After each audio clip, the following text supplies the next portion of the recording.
की मुलाकात कराएंगे बहुत खास शख्स से। खास इसलिए क्योंकि सहकारिता एक ऐसा विभाग माना जाता है जिससे राजनीति भी पूरी तरीके से चल सकती है। मुलायम सिंह यादव का परिवार इसी सहकारिता से ही आगे बढ़ा था।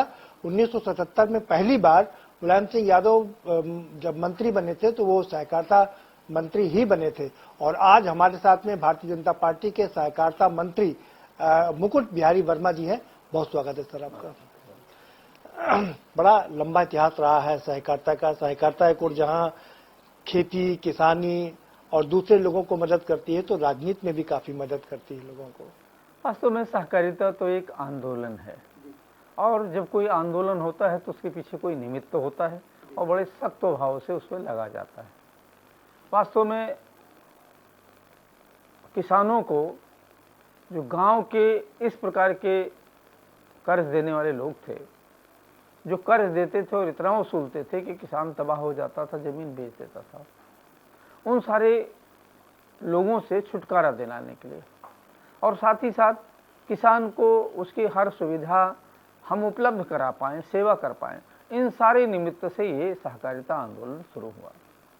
आज सहकारिता आंदोलन काफ़ी कुछ आगे बढ़ा है। हमें कह सकते हैं कि इतना आगे बढ़ा है कि केंद्र सरकार में अब तक सहकारिता मंत्रालय नहीं था। अब सहकारिता मंत्रालय की अलग स्थापना करके मैं वही जानना चाह रहा था, आखिर क्या जरूरत आन पड़ी, क्या दरकार हुई कि केंद्र में भी सहकारिता का विभाग बनाना पड़ा और अमित शाह जैसे एक कद्दावर नेता को वो विभाग सौंपना पड़ा? निश्चित रूप से बिल्कुल बहुत बड़ी बात है और उसके सीधे उसका एक अभिप्राय है। हम जानते हैं कि जब केंद्र सरकार और प्रदेश सरकार ने लक्ष्य तय किया है, आदरणीय मोदी जी ने, योगी जी ने लक्ष्य तय किया है कि किसान की आय हमको दोगुनी करनी है, किसान के चेहरे पर मुस्कान लाना है, तो उसके लिए फिर तमाम सारी किसानों के हित की बात करनी पड़ेगी। अब सामान्य रूप से किसान के हित की बात ये होती है कि किसान को उसकी आवश्यकता पर खाद मिल जाए और खाद जो मिले उस खाद के लिए लाइन न लगाना पड़े, यही बात महत्वपूर्ण नहीं है। महत्वपूर्ण यह भी है कि यदि उसके पास पैसा ना हो तो भी खाद मिल जाए और खाद अच्छी मिले। आज की डेट में जब से हमारी केंद्र सरकार, प्रदेश सरकार काम में है, तब तक ये मानकर चलें कि खाद की शिकायत भरपूर दूर हो गई। नहीं, हम खाद पर बात करेंगे सर, उससे पहले राजनीति की बात कर लें। केंद्र में एक बहुत मंत्रालय बनाया गया, अमित शाह जी को दिया गया। कहा यह जा रहा कि महाराष्ट्र में सहकारिता का, शरद पवार का पूरा कब्जा है सहकारिता पर और इसीलिए वो जब केंद्र में सहकारिता विभाग बना तो उनको घबराहट हुई और फिर वो प्रधानमंत्री और गृह मंत्री से मुलाकात किया कर। ये बात सही है, सहकारिता आंदोलन है और जब इससे सारे लोग जुड़ जाते हैं, जो जुड़ जाते हैं उनका लगाव हो जाता है, फिर उस लगाव के कारण राजनीतिक धारा मोड़ देते हैं और गांव गरीब किसान का सीधे सहकारिता से संबंध है विभिन्न आयामों में। कोई खेती ही नहीं, खेती के अतिरिक्त भी तमाम आयाम हैं जिन आयामों से हम गांव गरीब किसान की मदद कर सकते हैं और वो गांव गरीब किसान की जब हम मदद करते हैं, उसके साथ जुड़ते हैं, तो अपने आप उसकी सहभागिता होती है। आज देश की सबसे बड़ी आवश्यकता है कि जो गांव गरीब किसान है यह हमसे जुड़े नहीं, हम उसके केवल जुड़े ही नहीं, हम उसके हर छोटी सी छोटी चीज में उसके सहभागी बने। आदरणीय नरेंद्र मोदी जी निरंतर इस पर विचार करते हैं, योगी जी भी विचार करते हैं। परिणाम यह है कि आज जितने भी इस प्रकार से गांव गरीब किसान से संबंधित उद्योग, व्यापार, छोटे छोटे उपकरण जो भी हैं, उन सब में हम सहभाग कर रहे हैं और उन्हीं सब में सहभाग करने की दृष्टि को रखकर किसान की आय दुगनी हो, गांव गरीब किसान खुशहाल हो, इसको ध्यान में रखकर सहकारिता मंत्रालय को वहां अलग बनाया गया। नहीं, हम बात करेंगे किसानों की आय दोगुनी हुई कि नहीं हुई, इन सब पर बात करेंगे, लेकिन राजनीति की अगर हम बात करें सर, तो उत्तर प्रदेश में भी मुलायम सिंह यादव का परिवार सहकारिता से ही आगे बढ़ा। बिल्कुल सही है। 77 में मुलायम सिंह यादव पहली बार मंत्री बने सहकारिता विभाग से। मैं आपको बहुत धन्यवाद दूंगा इस बात पर कि आपने एक सहकारिता के बहुत ही मर्म वाले स्थान को छुआ है। वास्तव में उत्तर प्रदेश का सहकारिता आंदोलन इतने आगे क्यों नहीं जा पाया, बीच में उस कदम ताल क्यों करने लगा? क्योंकि मूल सोच से हटकर सहकारिता आंदोलन को केवल परिवार के लोगों को जोड़ने का, अपने लोगों को जोड़ने का और उससे अपने लोगों को जोड़कर अपने लोगों को बैठाना केवल था, सहकारिता आंदोलन को आगे बढ़ाना नहीं था। मुख्य लक्ष्य था कि हम कैसे अपने सारे लोगों को इसमें जोड़ दें। वो लोग जुड़ते हैं तो व्यक्तिगत जुड़ाव होता है, फिर सहकारिता आंदोलन के साथ जुड़े नहीं होता है। हम लोग जब आए तो हमारे सामने सबसे बड़ी चुनौती यही थी कि आखिर सहकारिता आंदोलन में सारे लोग एक ही परिवार के, एक ही जिलों के, इस प्रकार के लोग भरे पड़े, हम इसको करेंगे क्या। छोटी सी लेकर बड़ी शीर्ष संस्था पर सब वही सारे लोग बैठे थे, लेकिन एक संकल्प था, हम इस सहकारिता आंदोलन में परिवारवाद नहीं चलने देंगे, जातिवाद नहीं चलने देंगे, कोई जिलावाद नहीं चलने देंगे। हम सहकारिता से संबंधित जो लोग हैं, जुड़ाव है, जिस जिले के लोग हैं उन सारे जिलों का, पूरे उत्तर प्रदेश का प्रतिनिधित्व करना चाहेंगे। और उसके नाते थोड़ा बहुत कानून में संशोधन करना पड़ा, थोड़ा बहुत अपने हिसाब से व्यवस्था बनानी पड़ी, और आज हम कह सकते हैं कि 90% से अधिक स्थानों पर हम सब लोग माने सहकारिता से संबंधित ही सारे लोग विराजमान हैं। आपने ऐसी व्यवस्था बनाई, ऐसा कानून बनाया कि वो परिवार ही उखड़ गया पूरा। शिवपाल का परिवार भी पूरा इसी में था, अब कहीं नजर नहीं आ रहा है। आदित्य खाली इटावा से नजर आ रहे हैं। हाँ है, हो तो गया अब, इसलिए क्योंकि नए नए चेहरे आ गए, और जो सहकारिता में थोड़ा सा भी इंटरेस्ट लेते थे उन सारे लोगों को जोड़कर, जिन सारे लोगों को लगता था कि हम सहकारिता में ऊपर नहीं जा सकते, हम खाली नीचे ही थोड़ा बहुत कर सकते हैं, या हमारा कोई श्रेय नहीं है, हम केवल मेंबर बने रहेंगे, उन सारे लोगों को लगा कि हम केवल मेंबर नहीं बने, हम शीर्ष संस्था तक जा सकते हैं। आज सभी शीर्ष संस्थाओं में हर जिलों का प्रतिनिधित्व, हर वर्ग का प्रतिनिधित्व, और आप मान लें कि छोटे से छोटा कार्यकर्ता ऊपर बैठा है। लेकिन अब तो कह रहे हैं कि भाजपा का पूरा कब्जा हो गया है। विपक्ष कह रहा है, आरोप लगा रहा है कि अब देखिए, कोई भाजपा का कब्जा कहे, हम तो कहते हैं कि सहकारिता आंदोलन से जुड़े हैं वो सारे लोग हैं। अब जो भाजपा से भी लोग सहकारिता आंदोलन से जुड़े हैं उनको अलग थोड़े किया है, उन सारे लोगों को भी इसमें जोड़ा है। लेकिन ये सहकारिता आंदोलन है, जो सहकारिता आंदोलन से जुड़े हुए भाजपा के लोग हैं, जिनका इंटरेस्ट है, जिनका इंटरेस्ट था, उन्हीं सारे लोगों को महत्व देकर उसमें जोड़ दिया गया। आपने कहा, प्रधानमंत्री जी का नारा था किसानों की आय दोगुनी कर दी जाएगी 2022 तक। किसान आंदोलित है, और अब तो लखनऊ में भी धरना देने की बात कर रहे हैं वो लोग। देखिए, किसान आंदोलन एक अलग विषय है। किसान आंदोलित है, लेकिन कितना आंदोलित है और कितना और राजनीतिक प्रेरित है, ये हमसे ज्यादा आप सब लोग जानते हैं, क्योंकि रोज आपको सारे राजनीतिक दलों से बात करनी पड़ती है। और इतना ही नहीं, अभी जो आंदोलन होता है तो एक भी किसान की बात नहीं करते हैं, सीधे कोई मोदी हटाओ कहता है तो कोई योगी हटाओ कहता है, ये मुद्दा रहता है। किसान मुद्दा नहीं रहता, किसान का विषय नहीं रहता, किसान बिल के विषय नहीं आता, इस पर चर्चा नहीं करते। नहीं, वो कहते हैं ना कि हमारा पानी का बिल महंगा हो गया, हमारा बिजली महंगा हो गया, और खाद महंगी हो गई। आप कह रहे खाद के लिए लाइन नहीं लगानी पड़ती, लेकिन महंगी बहुत हो गई है। नहीं, ऐसा बिल्कुल नहीं है, ना खाद महंगी हुई है, ना बिजली महंगी हुई, ना पानी महंगा हुआ, ये केवल कहने के लिए है। आज किसान के बीच में जाकर देखिए तो अनुभव होता है, उसको आनंद आता है उसके चेहरे पर। आप एक बार पूछिए कि खाद के लिए आपको कहीं दौड़ना पड़ता है, कोई नकली खाद की चर्चाएं बंद हो गई। हमारे आने के पहले, माने हमारी सरकार के आने के पहले नकली खाद की चर्चा होती थी, आपके इसी बाराबंकी में और सब कहीं नकली यूरिया और डीएपी बनती थी, खाद और क्या क्या बनाते थे, सब भूल गए लोग। अब कहीं उसकी चर्चा नहीं होती, लाइन ही नहीं, नकली खाद मिलना बंद हो गई, नकली खाद बनना बंद हो गई, खाद की पूरी आपूर्ति करते हैं। इससे पहले 100 करोड़ से ऊपर प्रीपोजिशनिंग का पैसा नहीं था, हम 150 करोड़ की प्रीपोजिशनिंग करने लगे। जितनी खाद की आवश्यकता होती उतनी ज्यादा खाद। आज भी अखबारों में निकला है, आपने देखा है कि किसान को भरपूर खाद मिलेगी, खाद की कोई वो कमी नहीं रहेगी। केंद्र सरकार ने आज हमको जो जितना अलर्ट होता था उत्तर प्रदेश को, उससे सवाया हमको अलर्ट कर दिया है, ताकि उत्तर प्रदेश में किसी प्रकार की प्रॉब्लम ना आए। क्योंकि चुनाव है सर ना, अभी आपको दो तीन आप ये भी मान सकते हैं कि चुनाव 3 महीने बाद चुनाव भी जाना है। आप ये मान सकते हैं चुनाव है, लेकिन आप ये मान कर चलें कि जब 4 साल पहले चुनाव नहीं था, तब से भी तो हम यही काम कर रहे हैं। न कहीं खाद की अनुपलब्धता की शिकायत आती है, न नकली होने, न लाइन की शिकायत। नहीं, ये बात तो सच है कि कहीं ये नहीं आवाज आती कि खाद नहीं मिल रही है। लेकिन दाम कह रहे हैं कि जो 50 कट्टा था वो कम होकर के 40 हो गया, और दाम 800 से बढ़ के 1200 हो गए। नहीं, ऐसा नहीं, वो तो सरकार ने भर दिया ना, जितना बढ़ा हुआ दाम सरकार देती, ऐसा अनुदान देती है सरकार। और इसलिए वो विषय नहीं है। और जहां तक दूसरा है किसान का, जब किसान अपना उत्पाद तैयार करता है, उस उत्पाद तैयार करने के बाद मैंने बहुत अच्छा अनाज पैदा कर लिया, ढेर कर लिया, लेकिन ढेर करने के बाद भी उसको पैसा नहीं मिलता है, तो फिर आय दुगनी कैसे होगी? हमने किसान की आय दुगनी करने के लिए उत्पाद की मार्केटिंग, उत्पाद का जो एमएसपी है वो एमएसपी लगातार बढ़ाया है, और इतना बढ़ा दिया है कि जो 1100 था वो आज 2100 में पहुंच गया। और पहले सरकारें केवल गेहूं धान खरीदती थी, अब हम गेहूं धान ही नहीं, अब हम मसूर, उड़द, मूंगफली, लाही सब खरीदते हैं। एमएसपी तो 22 फसलों पर लागू है ना सर? हाँ, सब पर एमएसपी दे रहे हैं, यानी इतनी फसलों की संख्या बढ़ा दी, और उन सबको जो किसान उत्पाद करता है, हर उत्पाद को हम खरीदने के लिए तैयार हैं, और खरीदने में भी छोटा मोटा नहीं किया है। आप देखिए, जब हम आए थे तो हमारे सहकारिता विभाग में 4 लाख मैट्रिक टन धान और 7 लाख मैट्रिक टन गेहूं खरीदा जाता था। आज सहकारिता विभाग ने 26 लाख मैट्रिक टन धान और 37 लाख मैट्रिक टन गेहूं खरीदा है। उत्तर प्रदेश ने आज 46 लाख मैट्रिक टन धान और 56 लाख मैट्रिक टन गेहूं खरीदा है। माने आप कल्पना करो। लेकिन सर विपक्ष तो कहता है ये तो आंकड़ों की बाजीगरी, ये खरीदा ही नहीं जा रहा है।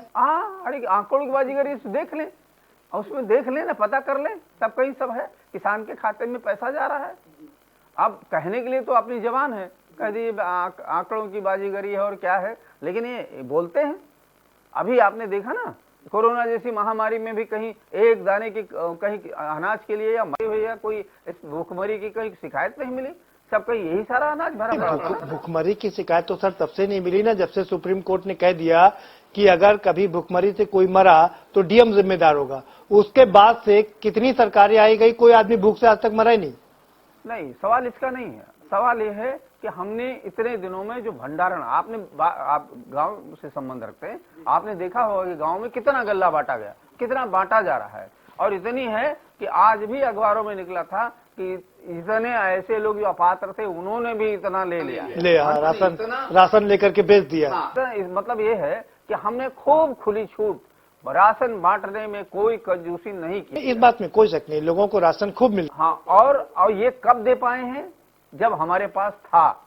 यदि हम आप बताओ, यदि हम खरीद नहीं रहे होते, मेरे पास ना होता, तो हम बांटते क्या? तो इसलिए हम, उनकी बातें झूठी हैं, हमने खरीद के रखा है, हम खरीदते हैं, हमारे पास है, इसलिए बांट रहे हैं।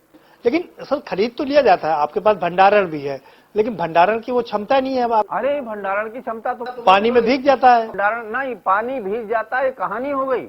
हम जब आए थे तो 29 लाख मैट्रिक टन यहाँ भंडारण की क्षमता थी, आज 46 लाख भंडारण की क्षमता है।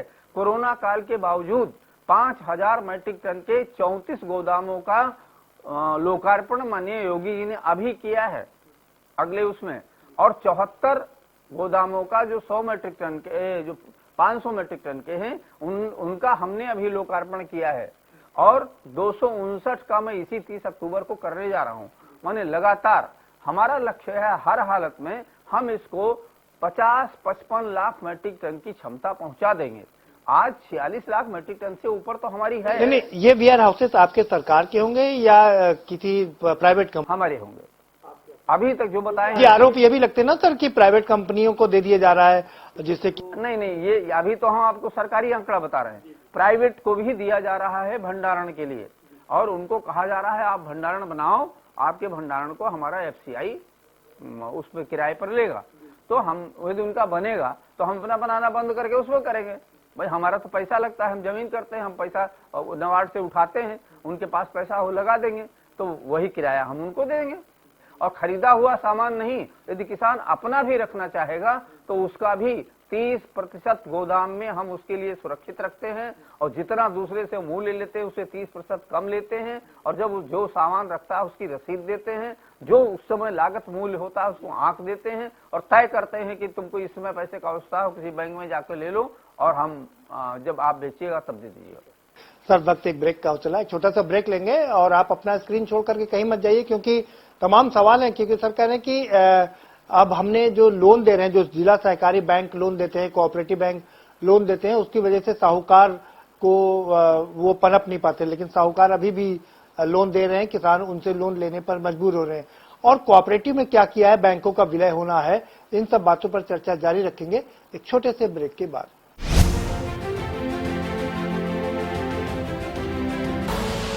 आप के न्यूज, खबरों का सारथी।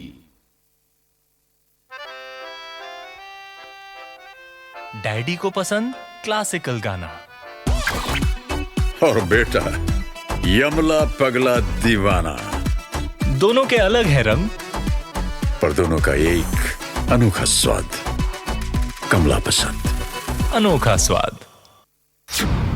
2022 का सियासी आगाज,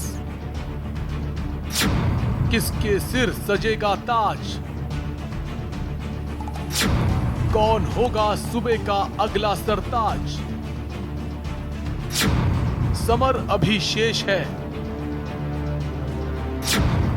देखिए के न्यूज के साथ शनिवार रविवार रात 9 बजे प्रबुद्ध चौहान के साथ। खुदी को आजमाया है तो ये अंदाज आया है, खुदी को आजमाया है तो ये अंदाज आया है। तुम में भी मैं हूं, शुद्ध प्लस पान मसाला। आप देख रहे हैं के न्यूज, खबरों का सारथी।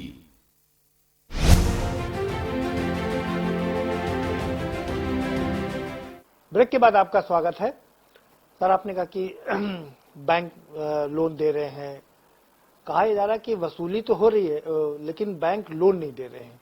लोन दे रहे हैं, बराबर दे रहे हैं, और वसूली हो रही है। वसूली तो केवल एलडीबी बैंक में जो पुराने बकायेदार थे वो नहीं दे रहे थे, और हम जब आए थे तो 3200 करोड़ रुपया कर्ज हम पर लगा हुआ था। स्थिति ये हो रही थी कि बंद हो जाएगा, तो हम लोगों ने ओटीएस योजना, एक मुश्त समाधान योजना लागू की थी, और उस एक मुश्त समाधान योजना में इतनी छूट दी थी कि 90 से पहले यदि किसी ने लोन लिया है तो बिना ब्याज के ही वो मूलधन दे दे उसको मिल जाए। क्योंकि स्थिति ये थी कि जिसने 40,000 लिया था उसका आज बनकर जो ब्याज जोड़कर वो 4 लाख और 4.5 लाख था, वो छटपटाता था। एक मुश्त समाधान योजना के तहत ये हुआ, तो हम वसूली नहीं कर रहे। एक मुश्त समाधान योजना लागू करने के बाद अपने आप पैसा आ रहा है। आज की स्थिति यह है कि हम एक भी पैसा अब कर्जदार नहीं है, सारा कर्ज पाट दिया, और स्थिति यह है कि वो सारी जितनी उसकी थी उसकी इसकी ग्राम विकास बैंक की, सारी ग्राम विकास बैंक की शाखाएं काम कर रही हैं। नाबार्ड ने हमको फिर पर्याप्त पैसा देना शुरू कर दिया है, वितरण के लिए पैसा शुरू कर दिया, और हमने ऋण बांटना शुरू कर दिया। जिला सहकारी बैंक का विलय करना था, करीब 50, क्या हुआ उसको? देखिए, जिला सहकारी बैंकों के विलय का जो है वह काफी अध्ययन कराने के बाद 2-3 शर्तें लगाकर फिर से ऊपर भेजा गया है। ऊपर से निर्देश आया है, इसलिए ऊपर फिर निर्देश गया है। लेकिन वे शर्तें जो सारे लोगों ने सोच समझ के रखा है वो सारी उसमें लिखी गई हैं। उसमें जो सबसे बड़ी कठिनाई है, क्योंकि बैंकों का नेचर भिन्न है। यूपीसीबी हमेशा लाभ में रहा है, डीसीबी पश्चिमी उत्तर प्रदेश के लाभ में रहे हैं, पूर्वी उत्तर प्रदेश के बंद होने की स्थिति में और जमाकर्ताओं के पैसा दे नहीं पा रहे थे, ऐसी स्थिति में थे। आज वो पैसा तो सब दे रहे हैं, भले एक आध जिले हैं जो अभी बहुत कम दे रहे हैं, लेकिन बाकी की स्थिति है कि दे सब रहे हैं। आज न देहंदा नाम का कोई भी डीसीबी नहीं है। हम आए थे तो ना देहंदा थे, सब लोग रो रहे थे, आज सबको पैसा मिल रहा है। हम जब आए थे तो उत्तर प्रदेश की 3 शाखाएं, 3 हमारे कोऑपरेटिव की सहकारिता आंदोलन से जुड़े जो थे, केवल 3 विभाग लाभ में थे। आज सबके सब विभाग 11 के 11 विभाग सब लाभ में है, कोई घाटे में है ही नहीं। आरोप ये लग रहा है सर कि नाबार्ड से जो सहकारी बैंकों को पैसा मिल रहा था 5 लाख, कोऑपरेटिव जो 2 लाख, जो 25 लाख देने की बात कर रही थी, उसको जो कंपनी है, जो आपके यहाँ कंपनी है, उसकी ढीला हवाले से आपको 2 करोड़ 75 लाख रुपए करना। हमारे कौन कंपनी कोई है ही नहीं, कोई कंपनी नहीं। हम तो पैसा सीधे नाबार्ड से आता है और सीधे हम बांटते हैं। हाँ, कोई नहीं, कुछ लोगों ने मुख्यमंत्री से शिकायत किया कि ये जो कोऑपरेटिव को पैसा देना था, वो कोऑपरेटिव ने अपना भार जिला सहकारी बैंकों पर डाल दिया। अब जो जिला सहकारी बैंक है, जो जिला सहकारी बैंक दे सकते हैं, जो अंश देना है, हम होता यह है कि जितना लगता है उसमें तय होता है कि इतना अंश आपको, नाबार्ड पूरा पैसा नहीं देता। नाबार्ड जितना देता है वो कहता है इतना मैं दे रहा हूँ, इतना लोन दे रहा हूँ, इतना अनुदान दे रहा हूँ, इतना आप लगाओगे। जैसे 16 रुपया देता है तो 4 रुपया हमको लगाना है। अब वो 4 रुपया देने की स्थिति जिन बैंकों की है वो देंगे। यूपीसीबी तो अपने सारे उसका तो देगा, लेकिन सारे डीसीबी का नहीं देता। जो लाभ वाली डीसीबी है उनको अपना करना है। जो ऐसी डीसीबी है जो नहीं कर सकते उन डीसीबी का हम करते हैं। लेकिन यदि कोई अपेक्षा करे कि यूपीसीबी सारा पैसा दे देगा तो नहीं दे पाएगा, तो यूपीसीबी बंद हो जाएगा। आपके पास पैक्स फैड भी है सर, क्या काम चल रहा है उसमें? कुछ अभी बड़ा काम इसमें आपने? यूपी पैक्स फैड में बहुत काम हुए हैं और आज की डेट में माननीय मुख्यमंत्री जी स्वयं कई बार कहे हैं कि बहुत अच्छा काम पैक्स फैड कर रहा है। कभी पैक्स फैड की बड़ी निंदनीय चर्चा थी, आज पैक्स बड़ा बदनाम विभाग रहा करता था पैक्स फैड। आज पैक्स फैड बहुत अच्छा है। पैक्स फैड की कामों की चर्चा हो रही है, चारों तरफ उसके कामों की अच्छाई बताई जा रही है। अभी यहाँ उसका बनाया था जो होमगार्ड वाला, उसकी, और ऐसे कई ऐसे कार्य हैं। सभी तहसीलों की बिल्डिंग, कोई एक बिल्डिंग का नाम बता सकते हैं कि ये लैंडमार्क है भी? नहीं, हम ये नहीं बता सकते।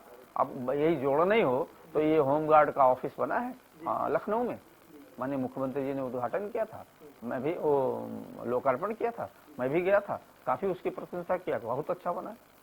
अच्छा, ये जो आपका बैंक, किसानों की बात कर रहे हैं, बैंकों की बात कर रहे हैं, तो किसान की आय क्या आपको लगता है वाकई दोगुनी हो गई है क्या? देखिए, किया जाना तो बाकी है और उसी लिए सब हो रहा है, लेकिन किसान आज स्वयं उसके चेहरे पर देखिए तो आपको इस बात की अनुभूति होगी कि अब उसको परेशानी नहीं होती, उसका सामान बिकता है, उसका अच्छा पैसा मिल रहा है। ये इतना ही इस बात की गारंटी है कि उसके चेहरे पर अब मुस्कान आ रही है। दूसरा जो हमारा बैंकिंग का है, बैंकिंग में भी हम लोगों ने इतना सुधार किया है कि जिसको आप यूनिक कह सकते हैं, जिसको कहते वो जो उदाहरण लायक है। हम लोग जब आए थे तब एक भी डीसीबी की, यूपीसीबी की शाखाएं कंप्यूटराइज नहीं थी। मैं उसी पर आ रहा था, डिजिटलाइजेशन का आपने काम शुरू किया था कि इसको पूरा डिजिटल कर दिया जाएगा, कहां तक पहुंची वो योजना? सारी शाखाएं आज यूपीसीबी की सारी शाखाएं, डीसीबी की सारी शाखाएं कंप्यूटराइज्ड हैं। इसके अलावा अब हमारे पास खुद का आईएफएससी कोड हो गया। अभी तक आईएफएससी कोड हमारे पास खुद का नहीं था, हम आईसीआईसीआई से किए हुए थे। 400 करोड़ रुपया उसको वो सुरक्षित छोड़ते थे, 8 करोड़ रुपया हर महीना उसको देते थे। इन सब से हम लोगों को फुर्सत मिल गई है। हमारा आईएफएससी कोड है, अब हमारी पहचान है। अब हमारा रुपया जो जमा होता है हमारे नाम से जमा होता है, नहीं रुपया हमारा होता था, जमा होता था उनके नाम से, तो वो उनका पता लगता था उनकी इतनी जमा है पूंजी। एक इससे लाभ मिला। अभी तक स्थिति ये है कि हमने जो अभी एटीएम मोबाइल वैन चलाए हैं, उन एटीएम मोबाइल वैन की स्थिति ये है कि बहुत ज्यादा उससे हमारा व्यापार हुआ। और इस कोरोना जैसी महामारी में तो एटीएम वैन हमारे बिल्कुल हथियार बन गए। सारे डीएम्स ने हमारी एटीएम वैन अपने अपने जिलों में ले ली, क्योंकि जिस समय लॉकडाउन हुआ था आदमी घर से हिल नहीं पाता था, पैसा निकाल नहीं सकता था, उसमें दरवाजे पर जाकर हमारी एटीएम वैन खड़ी होती थी। हर छोटे से शहर में खड़ी है, हो जाता था एटीएम वैन खड़ी, यहाँ निकालने आएगा तो उसको नहीं रोकेंगे, तो आदमी कार्ड लेकर आता था, कोई भी कार्ड ला। नहीं, उससे काफी फायदा हुआ क्योंकि लोग घरों तक पहुंच जाती थी लोगों के। आपने गन्ना किसानों को 14 दिन के अंदर भुगतान करने का वादा किया था, कहा यह जा रहा कि आपने भुगतान तो बहुत किया लेकिन पेमेंट भी काफी बाकी। नहीं, गन्ना किसानों का विषय हमारा विषय नहीं है, लेकिन गन्ना किसानों को हम पैसा देते हैं। जितना हम पैसा गन्ना की चीनी मिलों को देते थे वो पैसा हमने बढ़ा दिया है। जितना चीनी मिलों में पैसा लगाते थे उससे इस समय हम डेढ़ा लगा रहे हैं। अब राजनीति की बात कर लेते हैं, आपकी बात कर लेते हैं। आपके लिए कहा जाता है कि आपके रिश्ते आरएसएस से बहुत, आपने 62 में शायद आरएसएस ज्वाइन किया था, तब से लगातार काम कर रहे हैं। अभी मंत्रिमंडल विस्तार की चर्चा चली थी और उसमें कहा जा रहा था कि आपकी उम्र को देखते हुए आपको शायद कैबिनेट से बाहर करने की भी चर्चा चली थी, कुछ पेपरों में छप। देखिए, अब ये बात तो सही है, मैं 1962 में स्वयंसेवक बना था, माने योगेंद्र जी ने हमको स्वयंसेवक बनाया था और मैं बड़ा सौभाग्यशाली हूं कि 62 से अब तक संघ का स्वयंसेवक होने के नाते, उन्हीं संस्कारों के नाते मैं लगातार धीरे धीरे यहाँ तक पहुँचा हूँ। और अभी तक वो संस्कार हमारे बीच में, हमको समाज के बीच में और जिंदा रखने के लिए भी और समाज के बीच में जिंदा रखने का वो संस्कार काम कर रहे हैं। जहाँ तक उम्र का सवाल है, देखिए ये तो सरकार का निर्णय होगा। यदि सरकार कहेगी आपकी उम्र ज्यादा हो गई, आप ना करें, तो आपने देखा केंद्र सरकार में कितने बड़े बड़े लोग उम्र के हिसाब से चले गए, तो हमको निर्णय ले लेंगे तो हमको क्या कठिनाई होगी। और तो क्या ये आरएसएस के आपके संबंध थे या आरएसएस के प्रति आपका समर्पण था जो आपको बचा ले गया? नहीं, मुझे तो अब हम ये तो भगवान की कृपा कहेंगे, नरेंद्र मोदी जी की, योगी जी की, संगठन की कृपा कहेंगे। हाँ, इन सारे लोगों का है। आपका मन है चुनाव लड़ने का? अब हमारे मन आपको लगता है कि इतनी सेवा की, अभी एक चांस और 3 बार के विधायक हैं आप, कैसे सेवा करेंगे? जैसे सेवा यहाँ करते वहाँ वैसे करते। भाई हम तो 96 में पहली बार टिकट दिया, उससे पहले तो हम सेवा ही करते रहे ना। हम जिला अध्यक्ष 2-2 बार रहे, क्षेत्रीय अध्यक्ष 2-2 बार रहे, संघ में भी हमने 85 तक लगातार काम किया, तो सब उसी से, उसका भी एक अपना आनंद है। आपके लिए कहा जा रहा 75 के होने जा रहे हैं। योगी जी, मोदी जी भी तो 72 साल के हो गए ना, और 24 तक तो 75 के हो जाएंगे। नहीं, तो अब हम तो 76 के हो रहे हैं, और इसलिए अब हम 75 दिन लिमिट है। बड़े बड़े मंत्रियों को ऊपर देखा हमने दिल्ली में, तो अब निश्चित रूप से हमको इसमें कोई गुरेज नहीं, हम बिल्कुल तैयार हैं। अच्छा, कहा तो ये जा रहा है कि करीब 30 से 40% टिकट काट दी जाएंगे विधायकों के। आपने सहजता से स्वीकार कर लिया कि हम चुनाव, अगर टिकट नहीं मिला तो नहीं लड़ेंगे, लेकिन बाकी लोग तो ऐसा नहीं कर रहे। आपको लगता है कि थोड़ा उथल पुथल होगी? यहाँ ये तो बिल्कुल अनुशासन की बात है, और उस अनुशासन को मानने वाले लोग हैं। जिंदगी भर अनुशासन शुरू किया है, पढ़ा है, जिया है और माना है। उस अनुशासन से कोई परे न हम न हमारे संगठन के कोई लोग जाने वाले हैं। और आप मान कर चलें कि बीजेपी में जो भी कुछ होगा वह अनुशासन प्रिय सारे लोग उसको स्वीकार करेंगे। अब मैं फिर से अपने सवाल पर आ रहा हूँ, इतना ज्यादा टिकट अगर कटेगा तो आपको लगता है अनरेस्ट होगा, लोगों में बेचैनी होगी? क्योंकि गुजरात में तो कर दिया, पूरा घर के बदल डाले आप लोगों ने, लेकिन नहीं, जिनका यदि टिकट काटेंगे तो वो संगठन में काम करेंगे लोग। आखिर संगठन में तमाम लोग काम कर रहे हैं, जितना हम करते हैं उससे कम संगठन वाले थोड़े करते हैं। आखिरी सवाल, समय खत्म हो गया है। आपका सहकारिता विभाग, आपको लगता है कि आपने कितने ऐसे काम किए हैं कि 2022 का जो चुनाव होगा उसमें एक महत्वपूर्ण रोल प्ले करेगा चुनाव जिताने में? इसमें कोई दो राय नहीं। लगभग 8000 इस प्रकार के वर्कर, कार्यकर्ता, निष्ठावान कार्यकर्ता, जो बिल्कुल लगातार रातों दिन बीजेपी के लिए काम करने वाले के लिए हर न्याय पंचायत, हर उसमें यूनिट्स खड़ी है। बीजेपी का कार्यकर्ता तो सब करेगा। यह भी कोऑपरेटिव के कार्यकर्ता भी उसी विधा में जुड़कर सब कहीं लगकर बीजेपी को जिताएंगे, और बीजेपी जीतेगी, सरकार बनेगी। आप हमारे दर्शकों को, के न्यूज के दर्शकों को आप क्या संदेश देना चाहते हैं? हम केवल इतना ही कहना चाहेंगे, जब आप एक्ट और अनुशासन के हिसाब से काम करेंगे तो कठिनाई नहीं आती। हम जानते हैं कि 30 साल एक्ट में लिखा है एजीएम होनी चाहिए प्रतिवर्ष। यहाँ एजीएम नहीं होती थी, उस एजीएम न होने के कारण, क्योंकि एजीएम बिना ऑडिट के होती नहीं, यहाँ 30 साल से नहीं हुई थी। परिणाम यह हुआ कि सारा हिसाब गड्ढमड्ढ हो गया, कोई हिसाब नहीं था, भ्रष्टाचार का बोलबाला था, सारी समितियां घाटे में गई थी। केवल इतना ठीक कर दिया, एजीएम होगी, ऑडिट होगा, अपने आप ठीक हो गया। बहुत शुक्रिया के न्यूज से बात करने के लिए। यह मुकुट बिहारी वर्मा जी, सहकारिता मंत्री, जो कह रहे हैं कि उन्होंने सहकारिता में इतना काम किया है, इतना रेगुलेट कर दिया है कि जो 22 के चुनाव है उसमें भारतीय जनता पार्टी के कार्यकर्ता तो काम करेंगे ही जिताने में, और जिताएंगे भी, साथ साथ में सहकारिता के जो तमाम लोग हैं वो भी बढ़ करके योगदान देंगे और भाजपा की जीत दर्ज कराने में अपना अहम किरदार निभाएंगे। अब कितना किरदार निभाएंगे और कितना वो सफल होंगे, ये तो देखने वाली बात होगी। फिलहाल इस कार्यक्रम में इतना ही। आप हमें दीजिए इजाजत, और बाकी खबरों के लिए देखते रहिए के न्यूज इंडिया।